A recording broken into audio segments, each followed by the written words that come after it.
Hello students, in this class I will start a new chapter that is called Laws of Motion.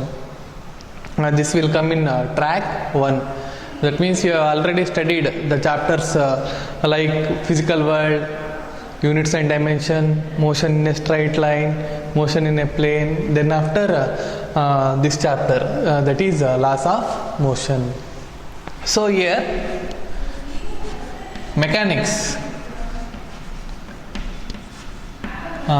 Mechanics means it is a branch of science which deals with study of motion of objects. Okay. So in this mechanics, it is divided into. It can be divided into 3 types. One is statics. And another one is kinematics, then dynamics. So in track 1 you will study almost this mechanics only. Like this it is divided. Static means it is the study of objects at rest even though the force is acting on the object. That branch is called as statics. And kinematics, what you have already studied in previous chapters. Kinematics means it is the study of uniform motion or accelerated motion of an object. Or you can say already you came to know some basic definitions of distance, displacement, and velocity, speed, acceleration, and also you have studied a relation among velocity. This one, velocity, this is final velocity, initial velocity, acceleration, time, and displacement. Right. So what you have studied in a straight line or a plane, you have studied the motion of objects without considering the cause of motion. Without considering the cause of motion, you have studied the motion of objects. That branch is called as kinematics. So now you will study dynamics. In dynamics, you will study the motion of object taking an account of cause of motion or considering cause of motion. In last chapters, without considering cause of motion, we have studied motion of object. That branch is kinematics, and from this class you will study dynamics. That means you will study the motion of objects by considering the cause of motion. So let us consider an object. Let us consider an object of mass m. It is placed on the horizontal surface. Okay, and you can consider this object is moving with some velocity, constant velocity or uniform velocity. That velocity you can consider as v. And you can consider also an object is on this surface which is at rest. So I said that in this chapter laws of motion we will study the motion of objects by considering cause of motion. So this object is at rest, which will produces the motion in the object, or this object is moving with some velocity v. How can we change the velocity? How can we increase the velocity, or how can we decrease the velocity? Which is the cause? Definitely an object is at rest means to move the object we have to push the object in this direction, right? So this push will produce us the motion in the objects, or to increase the velocity, then also we need to push the object. One more method is there, that is we can pull the object like this also. This will also increases the velocity of the object. Here also you can see, if you pull the object, then also the object is at rest, will come into motion.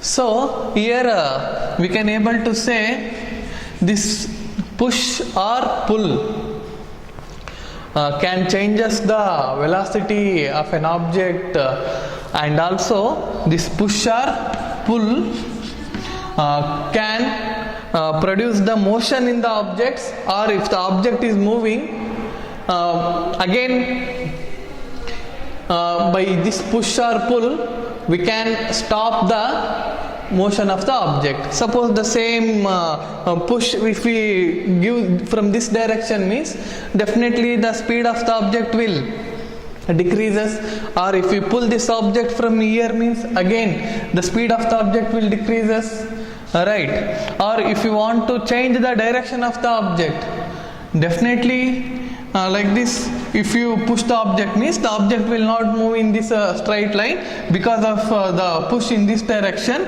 it will move somewhere in this direction. So here this push and pull, this push or pull is refers to a force. Okay, so which is the cause for motion in the objects, means force is a cause that produces motion in the objects, or that force can stop when the object is moving with some velocity. This is the cause.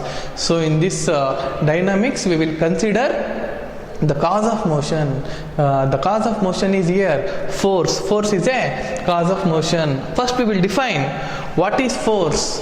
So push or pull is nothing but a force, or we can say force is a agent or external agent which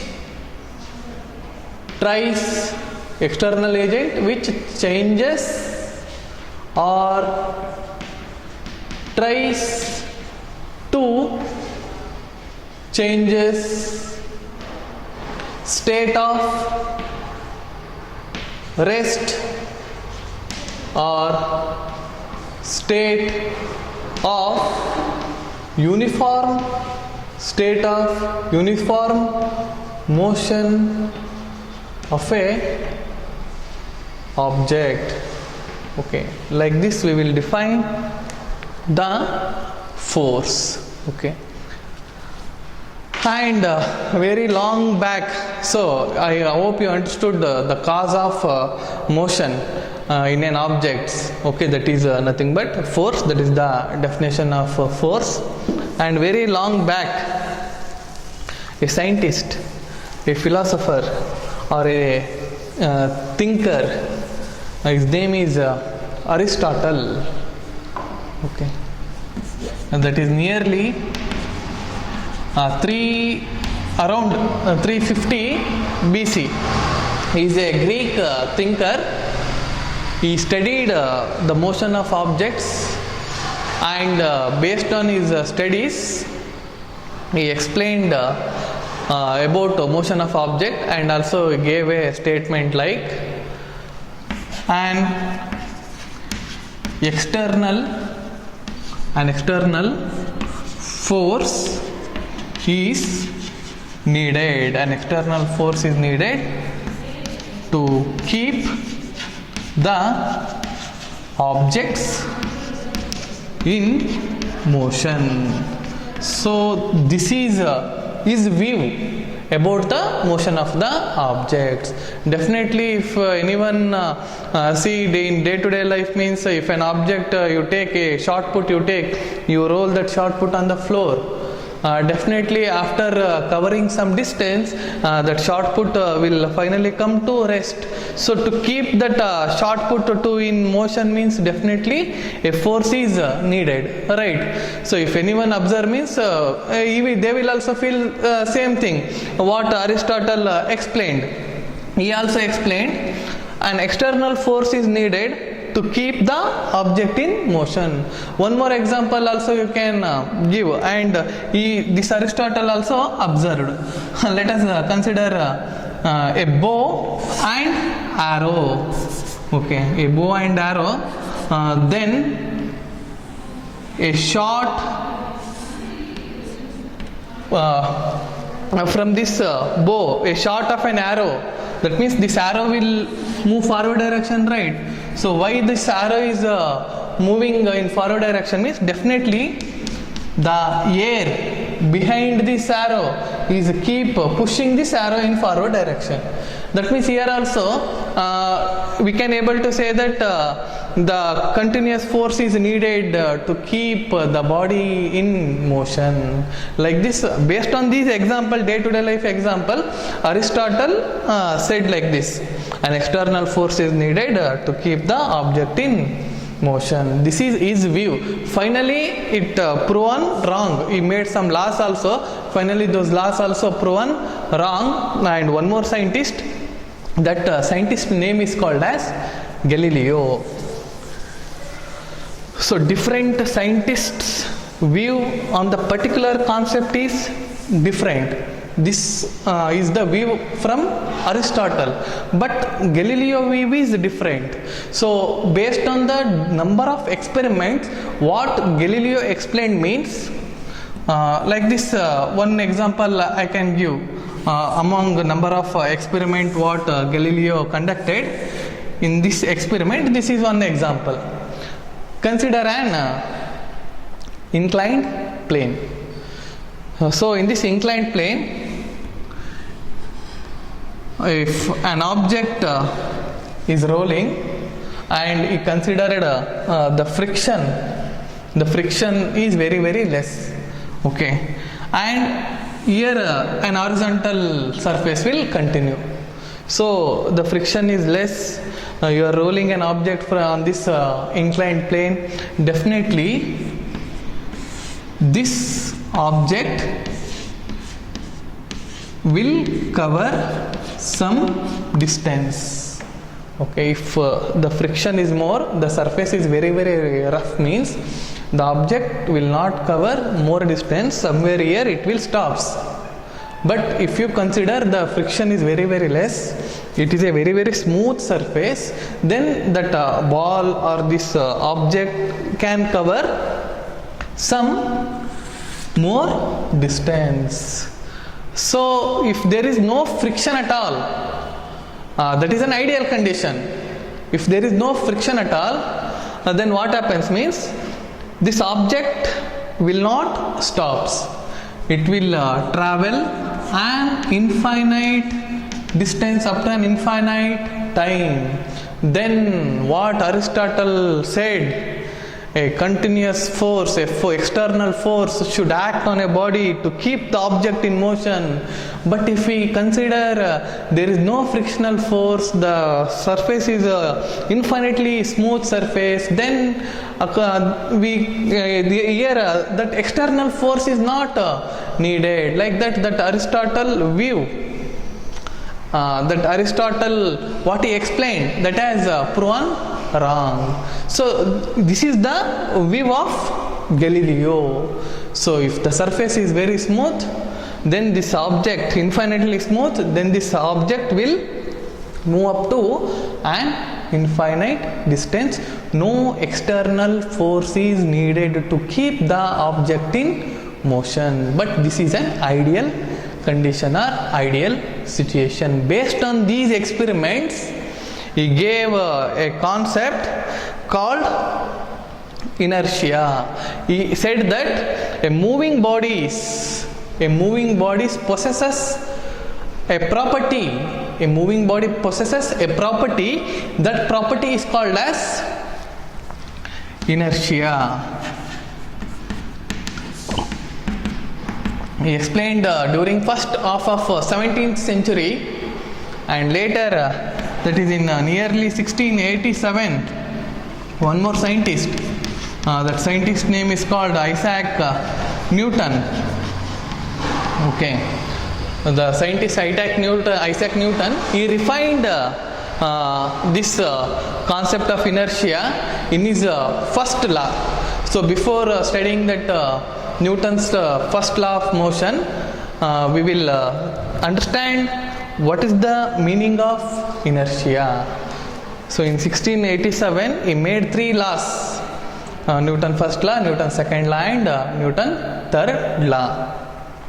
In his first law he refined this inertia concept. So first we will understand what is meant by inertia.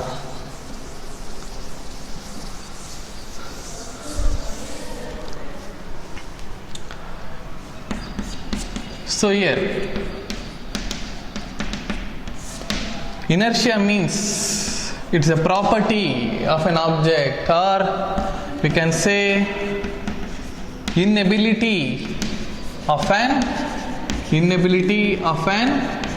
object to change its state of rest or state of uniform motion along a straight line. Okay.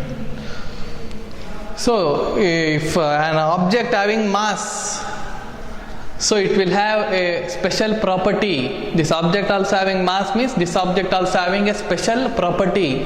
That property is called as inertia. Then how to understand that inertia concept means, suppose this object is at rest.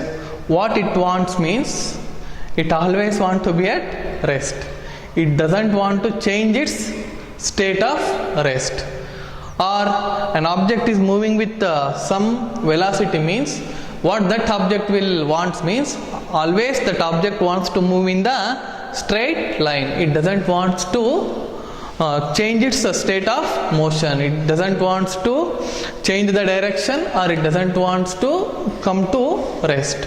So that is all we can say. Inability by itself, this object will not move, right? Or a moving object by itself, it will not come to rest. That is the inability of an object. Why that inability will have by the objects means that is the property of an object or property of a mass. So how to measure, if you ask what inertia is a physical quantity means, yes, definitely inertia is a physical quantity. How to measure the inertia? For example, let us consider this is an object 1 kg. If you want to move this, that means by itself the object will not move. So what you have to do, you have to apply some force, then the object will move. Suppose you are applying a force of 2 Newton, the object is moving.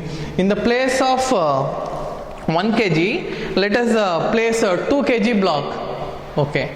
Then by 2 Newton force, this block will not move. So, you have to apply some more force. Why? Because as mass is increased, the inertia also increases. Remember always, if mass is more, inertia is more. So mass is we can say that mass is a measure. Mass is a measure of inertia. Okay. So this is about inertia. Why the objects have inertia means because it is having mass. So after understanding the concept of inertia. Next, I'll explain the Newton's first law of motion.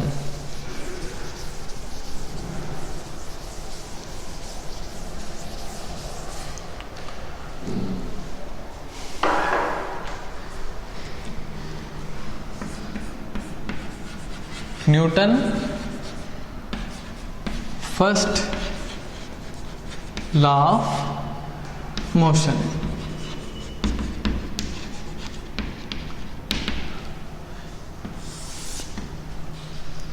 This Newton's first law of motion is also called, remember, law of inertia. We'll see what the Newton first law of motion will states. So according to Newton first law of motion, every body continues to be in the state of rest, and everybody continues to be in the state of rest or uniform motion in a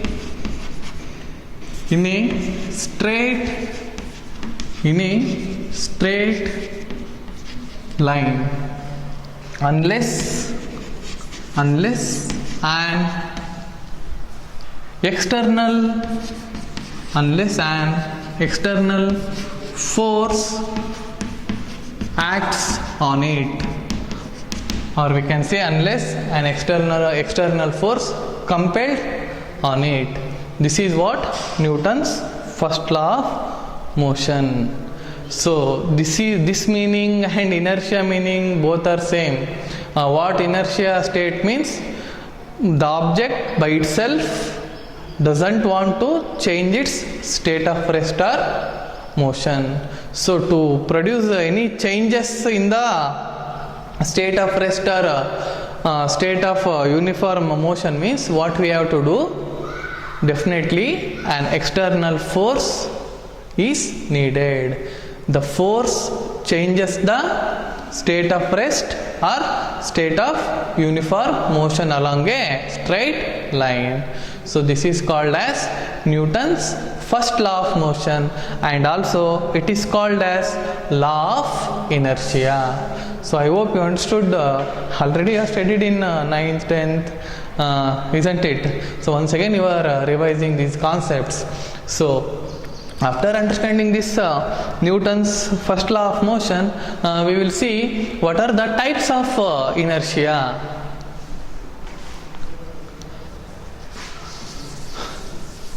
So there are three types of inertia. Which are the three types of inertia means? Types of inertia. Which are the three types of inertia means? First one, inertia of rest. So one more word you remember, inertia means simple, you can say resist to change. Okay, resist means oppose. It opposes of any changes in it. That is the meaning of inertia. And here first one is inertia of rest, and second one is inertia of motion, and next one is inertia of direction. So how to define inertia of rest? Simple. Any body is at rest means it wants to be at rest, it continues to be at rest. or you can say that inability of a body to change the state of rest. Okay, that is called as inertia of rest, inability of a body to change the state of rest. And what is meant by inertia of motion? So if an object is moving with some velocity, uniform velocity in a straight line, okay, it wants to continue its motion in a straight line. So you can say that inability of a body to change the state of uniform motion, that is called as inertia of motion. And inertia of direction. Inertia of direction means a body is moving in a straight line, means why it should change its direction? It wants to move in a straight line, isn't it? So how can we define inertia of direction? Means inability of a body to change the direction of motion when it is traveling in a, when it is moving in a straight line. Okay. Here we can give so many examples for these inertia of rest, inertia of motion, or inertia of direction. Let us consider a bus, and you are standing inside a bus.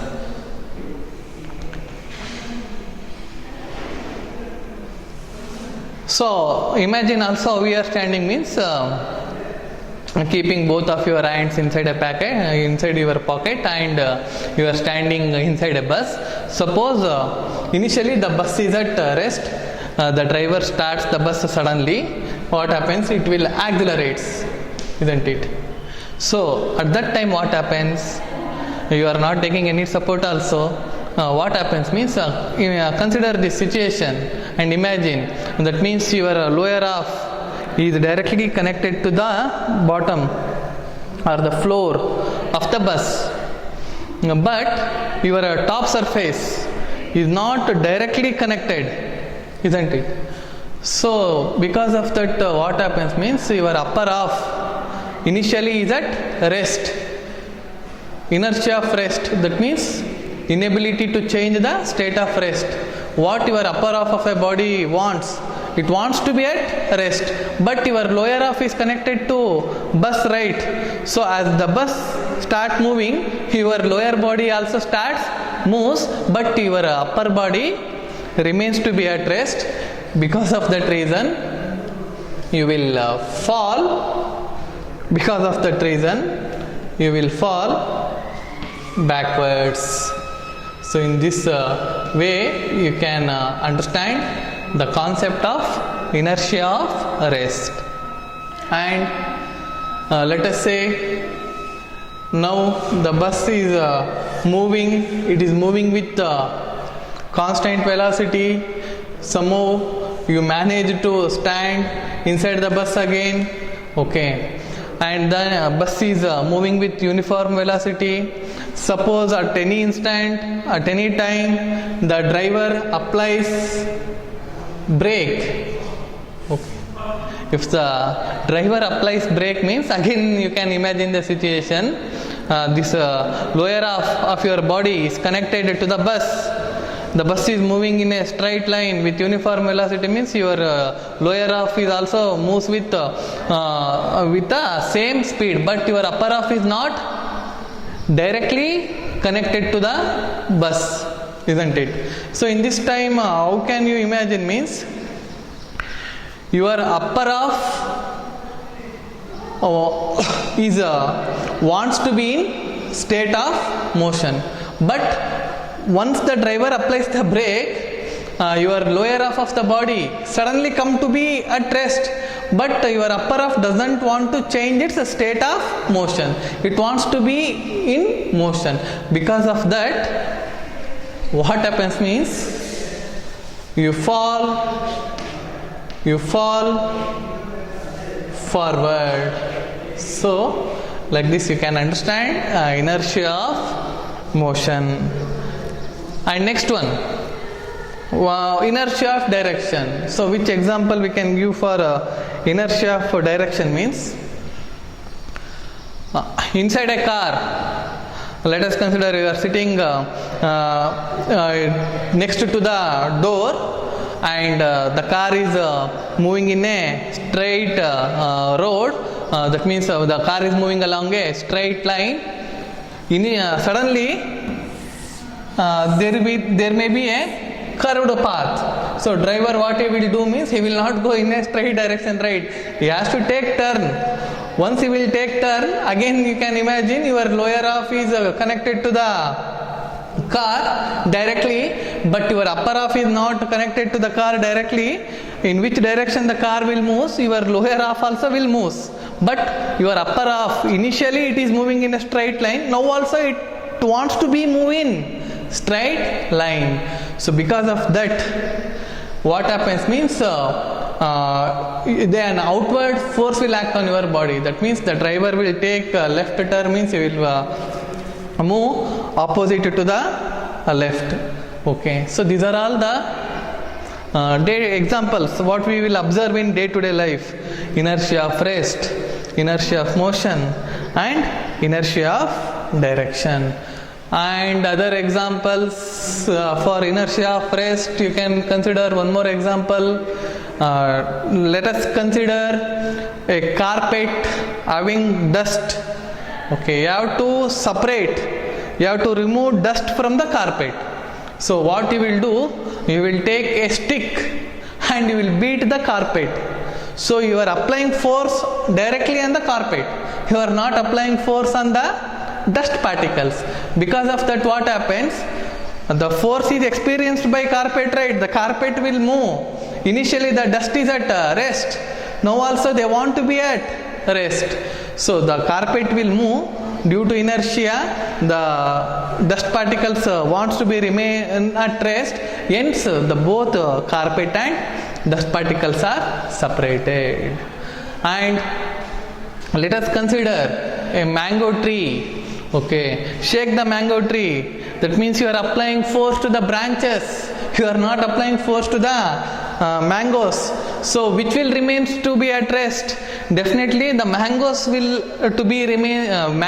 remain to be at rest. The branches will experience force, it will move, but mango wants to be at rest, right? So the mango will fall down. So many examples are there to give about inertia of rest, inertia of motion, inertia of direction. I hope these examples are enough to understand these concepts. So after understanding these types of inertia and after understanding Newton's first law of motion, next class I'll explain one more concept, that is called linear momentum. And remember what is the importance of this Newton's first law of motion means, which defines force, which gives the concept of force. And next class I'll continue. Thank you.